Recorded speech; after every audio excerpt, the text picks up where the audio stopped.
Comment savoir si on vous apprécie?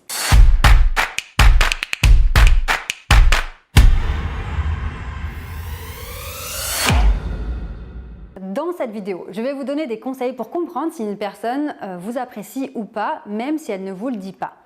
En France, surtout, on a peu l'habitude de complimenter ou de faire des retours positifs, de verbaliser.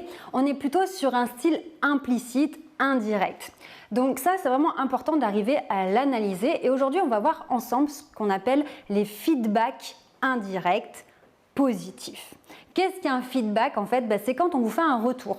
Donc ça peut être un retour quand vous avez une discussion. Là vraiment c'est un feedback au niveau du comportement et de l'attitude que la personne adopte avec vous.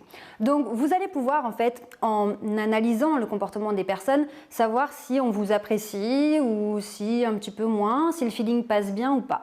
Parfois on apprécie une personne, on ne sait pas trop comment l'autre, si l'autre nous apprécie ou pas et du coup on a du mal à se situer. L'idée, c'est vraiment d'avoir des repères. Donc, prenez bien des notes. Je vais tout vous expliquer. Avant de poursuivre, pensez bien à vous abonner comme d'habitude. Je vous le répète, c'est hyper important de vous abonner. Ça nous permet de grandir avec Edouard qui est là et puis Auréa, ma super maquilleuse. Vous voyez, on est vraiment une équipe et le but, c'est de vous apporter un maximum de valeur dans ces vidéos. Donc, pensez bien à vous abonner et à cliquer sur la cloche de notification. Vous pourrez aussi vous inscrire à l'accompagnement gratuit par mail et recevoir tous mes conseils directement dans votre boîte mail. On vous met tout ce qu'il faut, tous les liens en dessous de cette vidéo. Alors, rentrons dans le vif du sujet sur ces fameux feedbacks positifs. Lorsqu'une personne vous apprécie, eh bien, elle va avoir un comportement qui, de manière implicite, va vous illustrer qu'elle est bien avec vous. Exemple tout bête, ça va vous parler. Vous avez des nouveaux collègues et puis on vous propose d'aller boire un verre après le boulot. Évidemment, si on ne vous apprécie pas, on ne va jamais vous le proposer, on ne voudra pas passer du temps en plus avec vous. Donc, si on vous propose d'aller boire un verre, déjà, c'est bon signe. Autre chose, là, ce qui est un peu plus subtil, c'est de vous demander un service. Imaginez, vous devez déménager, vous n'allez pas aller demander à quelqu'un que vous n'aimez pas de venir un dimanche chez vous pour déménager vos affaires personnelles.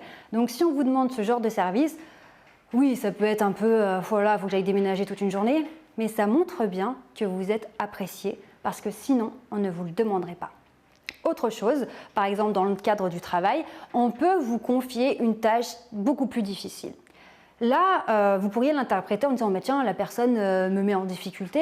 Eh bien, pas forcément. C'est peut-être justement parce que la personne vous considère à un niveau plus élevé que les autres que du coup, elle pense que vous êtes capable de réussir et donc elle met toute sa confiance en vous pour réussir cette tâche qui est plus difficile.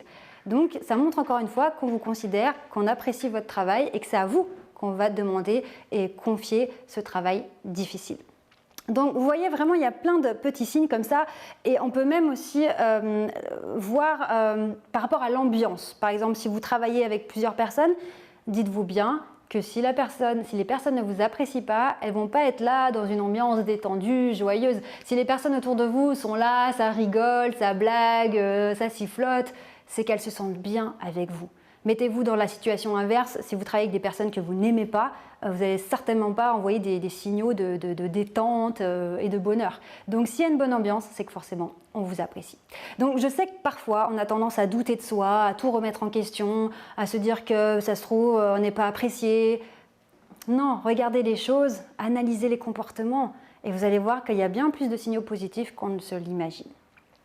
Vous pourrez aussi repérer à travers ces feedbacks, cette communication implicite, les moments de tension ou de froid. Et là, c'est parfois on est un petit peu dans le déni, on fait l'autruche, mais il y a des comportements qui ne mentent pas et qui montrent que la personne a un problème avec vous. Un exemple très simple, vous avez l'habitude de boire le café à la pause de 10 heures et là votre collègue dit non, je ne prends pas de café, j'ai pas le temps, j'ai du travail. Tiens. Je peux me dire que ça ne me concerne pas ou me dire tiens, il n'y aurait pas un petit souci, il n'y aurait pas une petite tension, tiens, c'est bizarre. Ça peut être aussi, la personne a une problématique sur un sujet que vous maîtrisez et bizarrement, elle ne vient pas demander votre avis. Elle va demander à quelqu'un d'autre. Alors, vous êtes l'expert de ce sujet, ce n'est pas à vous qu'elle demande.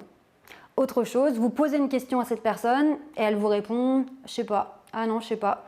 Elle ne montre pas qu'elle a envie de faire un effort pour vous, de vous aider. Elle va peut-être même vous dire va demander à quelqu'un d'autre.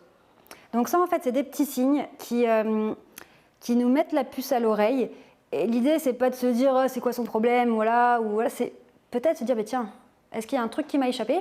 Pourquoi cette personne se comporte avec moi comme ça? Et un petit peu creuser. Et ça va être très très intéressant de, plutôt que de subir et d'être dans le flou, se poser des vraies questions. Qu'est-ce qui est en jeu dans cette communication avec cette personne et qu'est-ce qui se passe pour de vrai? Et après, décider de ce qu'on en fait. Donc vous voyez le côté vraiment de la communication implicite, on l'utilise beaucoup en France dans notre culture. Selon les pays, les cultures, c'est plus ou moins direct, indirect. Mais là, ces comportements envers vous vont être très révélateurs. Donc ouvrez bien les yeux et vous allez voir qu'on comprend beaucoup mieux les choses. J'espère vraiment que ce conseil sur le feedback indirect, tout ce qui est implicite entre les lignes, va pouvoir vous ouvrir les yeux et vous aider à comprendre les différentes interactions qui se jouent autour de vous. Je vous dis à très bientôt pour d'autres conseils. Ciao!